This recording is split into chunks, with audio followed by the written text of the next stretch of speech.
मई के महीने में जो उपभोक्ता अपना बिल जब लेकर जून में जमा करने जाएंगे तो उनके 10% का इजाफा उनको देखने को मिलेगा। तो उसमें पुराना लगभग 1400 करोड़ का बकाया भी इन्होंने दिखाकर और प्रदेश की जनता पर बड़ा भार डालने की कोशिश की है। हाँ, इतना जरूर है कि जिस प्रकार से हम गर्मी में पसीने बहा रहे हैं, हमको राहत देने के बजाय हमारे ऊपर भार डालने की कोशिश की है। और सरकार अगर इसी तरह प्रदेश की जनता को परेशान करती रही तो आने वाले समय में 2027 तक चुनाव भी नजदीक है। प्रदेश के 3,73,00,000 विद्युत उपभोक्ता भी स्वतंत्र रूप से अपने हितों में जो भी निर्णय होगा वो लेंगे। यूपी में यूपीपीसीएल ने गर्मियों के दिन में एक बड़ा झटका उपभोक्ताओं को दिया है। ईंधन अधिभार 10% बढ़ाया है विद्युत। हमारे साथ अवधेश प्रसाद जी हैं, बातचीत कर लेते हैं। सर, 10% बढ़ाया गया है, कैसे देखते हैं? देखिए, जहाँ तक सवाल है, पावर कॉर्पोरेशन ने जो ये फैसला लिया है निश्चित तौर पर ये गलत है। और पावर कॉर्पोरेशन ने जिस प्रकार से मई के महीने में जो उपभोक्ता अपना बिल जब लेकर जून में जमा करने जाएंगे तो उनके 10% का इजाफा उनको देखने को मिलेगा। और उत्तर प्रदेश पावर कॉर्पोरेशन ने जो ट्रांसपेरेंट मैनर में इस पूरे प्रकरण को देखना चाहिए था, ऐसा उन्होंने नहीं किया। और उन्होंने जिस प्रकार से बढ़ोतरी की है, निश्चित तौर पर उस पर उपभोक्ता परिषद अपने तरीके से लड़ाई को आगे बढ़ाएगा और आने वाले समय में इसको नियामक आयोग में एक याचिका लगाएगा और उसको नियामक आयोग को बताएगा किस तरह एमआरटी रेगुलेशन का इन्होंने गलत उपयोग किया।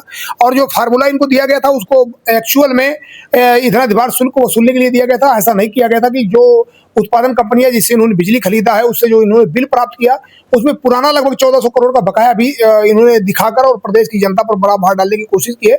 इससे सरकार की भी छवि धूमिल होगी। तो सरकार को भी सोचना चाहिए कि आने वाले समय में अगर इसी प्रकार की कार्रवाई चलती रही तो निश्चित तौर पर सरकार की छवि धूमिल होगी। गर्मियों के दिनों में खपत ज्यादा होती है बिजली की, तो ऐसे 10% बढ़ाना कितना कारगर साबित होगा? ज्यादा सवाल है, अगर सरकार ने जो फैसला लिया है उस पर सरकार को पुनर्विचार करना चाहिए। और पावर कॉर्पोरेशन का फैसला निश्चित तौर पर सरकार के इशारे पर ही लिया गया होगा फैसला है, तो सरकार को इस पर सोचना पड़ेगा। और जहां तक सवाल है, इसकी लड़ाई हम लड़ेंगे जब याचिका लगाएंगे और जब इस पर नियामक आयोग में तथ्यों को सामने रखेंगे तो आने वाले समय में ये देखने को मिलेगा कि प्रदेश की जनता को फिर जीत होगी। हाँ, इतना जरूर है कि जिस प्रकार से हम गर्मी में पसीने बहा रहे हैं, हमको राहत देने के बजाय हमारे ऊपर भार डालने की कोशिश की गई, तो निश्चित तौर पर इसको सरकार को भी सोचना पड़ेगा। और सरकार अगर इसी तरह प्रदेश की जनता को परेशान करती रही तो आने वाले समय में 2027 तक चुनाव भी नजदीक है। प्रदेश के 3,73,00,000 विद्युत उपभोक्ता भी स्वतंत्र रूप से अपने जो भी उनका अधिकार है उसका उपयोग करके प्रदेश की जनता के हितों में जो भी निर्णय होगा वो लेंगे। पहले उपभोक्ताओं को स्मार्ट मीटर थोपा गया, अब 10% ईंधन अधिभार थोपा जा रहा है। तो सवाल है, स्मार्ट मीटर के मामले में भी हमारी जीत हुई, उपभोक्ता परिषद उसमें जीता, इसमें भी जीतेंगे।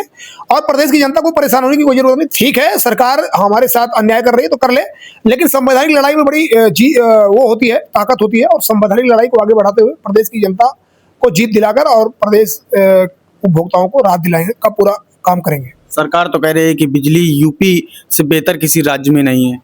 देखिए, सरकार जो भी कर रही है, सरकार को ये भी बताना चाहिए कि उत्तर प्रदेश के अलावा कहीं भी 10% का रेगुलेटरी ये जो इन्होंने ईंधन अधिभार शुल्क लगाया कहीं भी नहीं लगता। तो ये सरकार अपना दावा जो कर रही है वो उसका दावा अपना आधार पर किस आधार पर है वो वही जाने। लेकिन एक बात स्पष्ट कर देना चाहता हूँ, सरकार के दावे पूरी तरीके से गलत है। कि जनता जब पसीने बहा रही है, जनता के बीच में आप जाइए, जनता से पूछिए, जनता खुद उनके सवालों का जवाब दे देगी।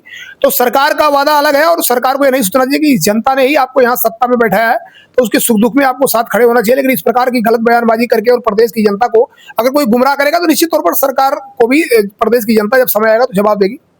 विद्युत उपभोक्ता परिषद कैसे लड़ाई लड़ेगा इसकी? देखिए, ये लीगली प्रक्रिया है। लीगली प्रक्रिया के तहत हमको रेगुलेटरी कमीशन के पास पहले जाना पड़ेगा। तो नियामक आयोग में याचिका लगाएंगे सोमवार को, इसके बाद देखते हैं कि आगे का फैसला क्या होता है। ठीक है, बहुत बहुत शुक्रिया। तो ये अवधेश वर्मा है जिनका साफ तौर पे कहना है कि आने वाले दिनों में हम नियामक आयोग जाएंगे और वहां पर याचिका दायर करेंगे। लखनऊ से सद्भावना आवाज के लिए कैमरा पर्सन विनोद साहू के साथ आयुष अवस्थी।